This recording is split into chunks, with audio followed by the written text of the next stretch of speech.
салом бирандагони азиз, таҳволоти Тоҷикистон ва ҷаҳонро аз радиои Озодӣ пешниҳоди шумо айзон мекунем. Шалои Гулхоҷа ҳастам ҳамроҳатон. имрӯз 12 январ атрофи ин мавзӯъҳо суҳбат хоҳем дошт. як корманди идораи барқ дар ноҳияи Панҷ баъди талаби додани пули истифодаи барқ бераҳмона латукоб шудааст. харад зам кун ва агар нахарад кам кун. намояндагони ширкатҳои ҳавоӣ мегӯянд афзоиши талабот нархи билет ба Москавро 100% баланд бурд. 4450 ба Москва, манам 1 соат надам, мана 4700 кадесиян. ва тоҷирони тоҷик гароншавии боҷи гумрукии қисмҳои эҳтиётии мошинҳоро бештар бар зарари харидорон унвон мекунанд. мумкин 8500 сомон шавад. оё ира дар Тоҷикистон ҳамон кас мехара намехара ба ин нарх. мақомоти интизомӣ дар ҷануби Тоҷикистон ба таҳқиқи латукоби як корманди идораи барқ оғоз карданд. дар бадрафторӣ бо корманди идораи барқ Қосим Сатторофи 27 сола як гурӯҳ аз наздикони Саид Бурҳониддин Ғиёсов сокини ҷамъияти шаҳраки ноҳияи Панҷ гумонбар буданд. Қосим Сатторов мегӯяд ки ӯ аз соҳибхона тақозо кардааст пули истифодаи барқро супорад. дар натиҷа даъвои лафзӣ бархостааст. ба гуфтаи вай сипас наздикони соҳибхона ӯро зери мушту лағат гирифтанд. Саид Бурҳониддин Ғиёсов ин ҳодисаро ба радиои Озодӣ тавзеҳ надод. Қосим Сатторов 7 январ дар беморхона бистарӣ шуд. тибқи ташхиси духтурон косахонаи сари Сатторов зарб гирифта, бинӣ ва устухони рухсорааш шикаставу дар чашмонаш хунпечӣ ҷой дорад. ҳафтаи ҷорӣ қимати билетҳои сафар аз Тоҷикистон ба пойтахти Русия 100% баланд рафт. инам дар ҳолест ки муҳоҷирони тоҷик бе ин ҳам аз гаронии билетҳои парвоз шикоят мекарданд ва барои рафтан ба Русия аз кишварҳои ҳамсояи Тоҷикистон истифода мебурданд. намояндагони баъзе ширкатҳои ҳавоӣ сабаби якбора баланд шудани нархи билетҳоро дар суҳбат бо Алишер Зарифӣ ва Барод Юсуфӣ ба таври худ тавзеҳ доданд. маҳаллаи чиптафурӯшии маъруф ба Зелёнӣ дар шаҳри Душанбе. сокинон асосан муҳоҷирони меҳнатӣ дар ҷустуҷӯи баргаи арзони парвоз ба Русия аз як чиптафурӯшӣ ба чиптафурӯшии дигар сар мезананд. ба қавли бархе аз онҳо нархи чунин билет дар ин дуконҳо соат ба соат боло меравад. ман ҳами сар омадем 4450 ба Москва, манам 1 соат надам, мана 4700 кадесиян. хай надонам аки дига маҷбурем ки давида равем бо азову машаққат кашида через пересадко Екатеринбург қати Екатеринбург Қурғонтепа Екатеринбург ҳам хеле роҳош будааст ба Шереметьево. хай як бало када ҳамҷо маҷбурем ки 100 сум 50 сум эконом када дар хонамон монем равем чӯ кунем дига.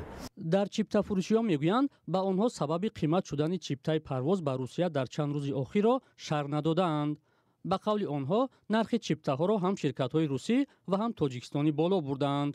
ҳафта пеш 3000 буд, аз 5000 то 6000 сомонаш диге. дар оҷонсии авиатсияи граждании Тоҷикистон сабаби болоравӣ ба якбораи нархи чипта ба самти шаҳрҳои Русияро шарҳ надоданд. аммо намояндагони ширкати Ютер мегӯянд ин болоравӣ ба гароншавии қимати маводи сӯхт бастагӣ надорад. фақат талабот ба дарёфти чиптаи ҳавопаймоҳо ба самти шаҳрҳои Русия ба маротиб афзудааст. از تعطیلی دوردراز فرمودید مقامات دولتی Россия. همینجور 10 روز خطا بود که 12 روز. حضور آدم‌ها نرفته شد که من مگر نه پاتین گرو میتونم نه دیگه گرو میتونم. مواجهه ما کار کنه ایراد تاخیرات. پاتین نگشتگی. کار کردگی نه دارد. یا رفته با چیکار میکنیم؟ گفته آدم‌ها خودش داشته شدگی. من بعد دارم اون را سرکارم بلیط گرفتن. اگه زکات مارین که خراب زام کن نه خراب کم کن. таҳлилгарон ҳам бар инанд ки ҳоло сабаби болоравии қимати чипта ба самти шаҳрҳои Русия афзоиши талабот аст. нархи билет метавонад бо ду сабаб боло равад. аввал ин ки талабот зиёд мешавад ё ин ки хатсайр ва парвозҳо монополия карда мешаванд. чун ҳоло байни Тоҷикистон Русия ширкатҳои зиёди ҳавопаймоӣ парвоз мекунанд, монополия кардан тақрибан ғайриимкон аст. пас метавон хулоса кард ки сабаб бештар шудани талабот аст. баъди бештар аз як соли қатъи парвози мунтазам миёни Тоҷикистону Русия, моҳи апрели соли гузашта он дигарбора аз сар гирифта шуд. дар аввал шумори парвозҳо кам ва талабгорони сафар зиёд буд. аз ин рӯ навбати дароз ва ҷанҷол барои харидани билет ба вуҷуд омад. ҳоло ҳавопаймоҳои ширкатҳои Ютер, Уральские авиалинии, Сибир, Ямали Русия ва Сомон Эри Тоҷикистон иҷозаи парвоз байни ду кишварро доранд. در قرقیزستان موردهای نخستین گرفتاری به نوع اومیکرون کرونا ثبت شده است. در این باره اویگل ژوماکانова یک مسئول وزارت حفظ تندرستی قرقیزستان خبر داد. به گفته وی از 165 شهروندی تشخیص شده 2 کس به اومیکرون گرفتار بودند. همزمان رسانه‌ها با تکیه به وزارت تندرستی اون کشور از موج 4 وبای کرونا در قرقیزستان خبر میدهند. نوع اومیکرون کرونا بار اول در آفریقای جنوبی ثبت شد. ازبکستان نیز با سبب اشکار شدن نوع اومیکرون در این کشور قاعده‌های ورود برای شهروندان خارجی را سخت کرد. متخصصان گفتند این نوع کرونا خاصیت زود پنه‌شوی دارد و حتی به شخصانی سرایت میکند که واکسن نگرفتند.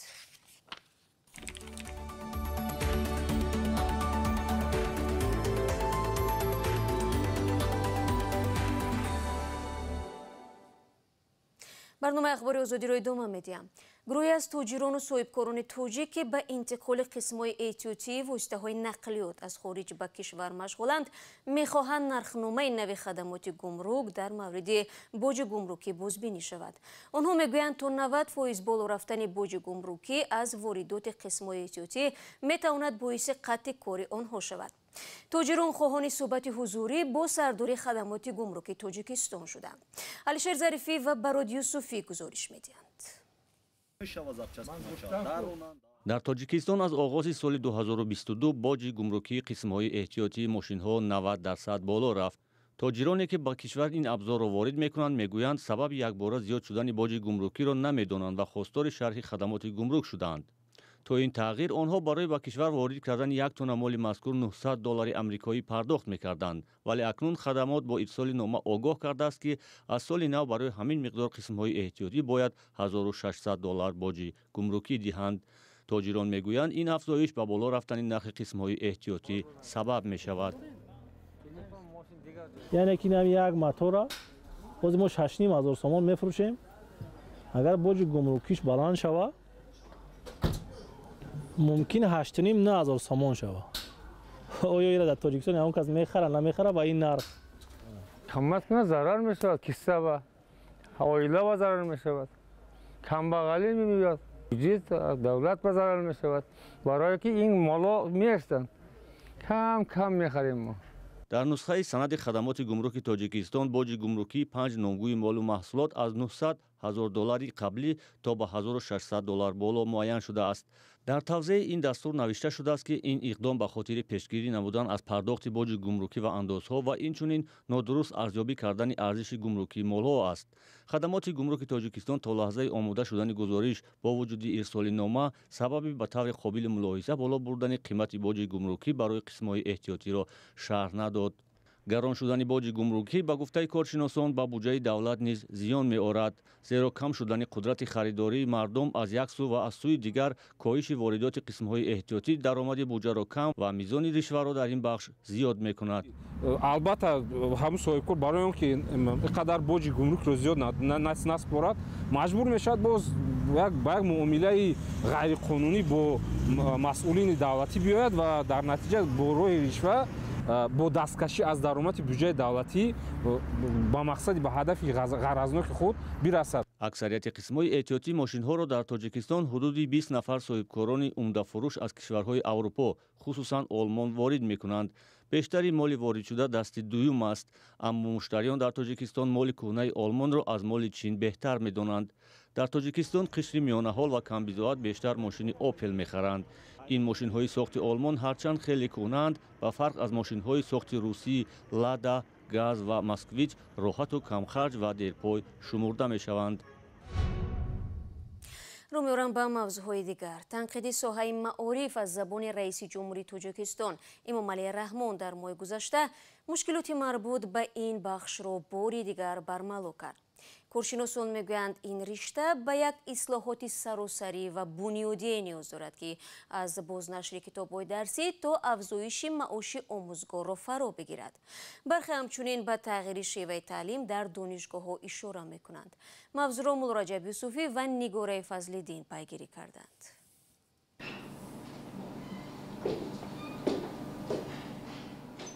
شریف خواجه 5 سال باز مدیر یک لیسه خصوصی دوشنبه است و میگوید در قیاس به 10 سال پیش خواهش نورسان به آموزش کمتر شده است.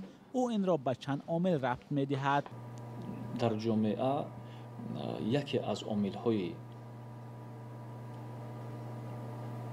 بگیم ضعیف شدن تعلیم و تربیت شاگردان اگر عائله باشد، عامل دیگر خودی آموزگار است. خودی آموزگاری که از بالای خود کم کار میکنند. جهت رشد ساحه‌های علم و معارف، تندرستی و حفظ اجتماعی اهالی. 21 دکبر سال گذشته رئیس جمهور امام علی رحمان از آن انتقاد کرد که برنامه‌های تعلیمی کهنه‌اند و دانشگاه‌ها فقط دیپلم یعنی کاغذ می‌دهند. ویکتوریا پتروشکووا 50 سال است که در دانشگاه‌های تاجیکستان درس داده است. او ناکامی نظام کردیتی را ریشه مشکل در مکتب‌های عالی می‌داند، چون به تاکید پتروشکووا این نظام گفتگوی زنده استاد و دانشجو را از بین برد و محصلین را به ربات‌های تبدیل داد که تنها تست پر می‌کنند. Катастрофа. Это не значит, что нужно отменять тесты. من نمیگویم که نظام تستی را برهم بدهند. نه، فقط این را میخواهم که تست ها وسیله اساسی سنجش دانش دانشجو و یک راه کمک رسانی روند تعلیم باشد. دانشجویان به خاطر ایجاد نشدن مشکل نمیخواهند آشکارا صحبت کنند. بسیاری از دانشجویان همصحبتی ما تنها با ذکر همه اش خوب است اکتفا میکنند، ولی یک نفر آنها بدون ذکر نامش از شرایط تحصیل در دانشگاه ها شکوه کرد. صفت تعلیم همه فاکولته معلمان یا خلاش هستند ساز درس میگذارن یا خلاش هستند فقط سومو چیا کارتی کار دارن. یا کتابا ما بفروشم میگن کتابا میگیری یا بلته میمانم یا خلاش باشد اساسا بخون همون مدن بسه میگن. رهبران وزارت معارف حاضر نشدند در این گزارش صحبت کنند. معلوم نیست که آنها برای رفع کمبودهایی که از زبان رئیس جمهور صدا داد چی برنامه دارند، ولی برخی متخصصان راهی حل را چنین میبینند. موقع برای موقع اجتماعی معلمان آموزگاران اهمیت بیشتر دادن در کار. ماشون ها به حدی باید باشد که در غم روزگار در غم پرابلم های زندگی نباشد. معلمان از کارهای غیر پداگوژیک که بیرون از کارهای کمتر جلب کرده شوند.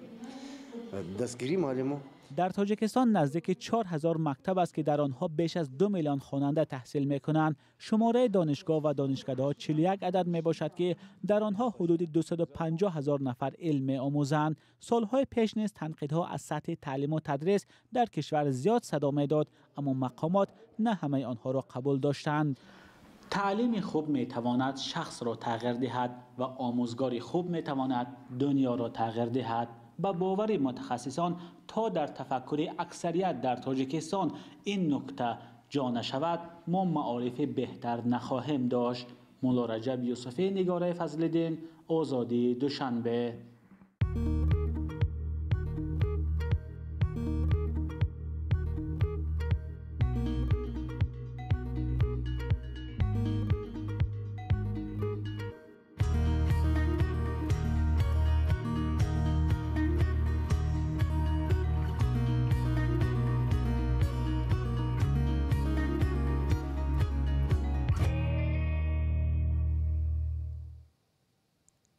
و یک منصبداری حکومتی طالبان به تاجیکستان و ازبکستان هشدار داده است که هواپیما و چرخبال‌های افغانستان را برگردانند. گروه حاکم در کابل ادعا دارد که 10 چرخبال و هواپیما پس از فروپاشی حکومت پیشین افغانستان به کشورهای همسایه رفتند.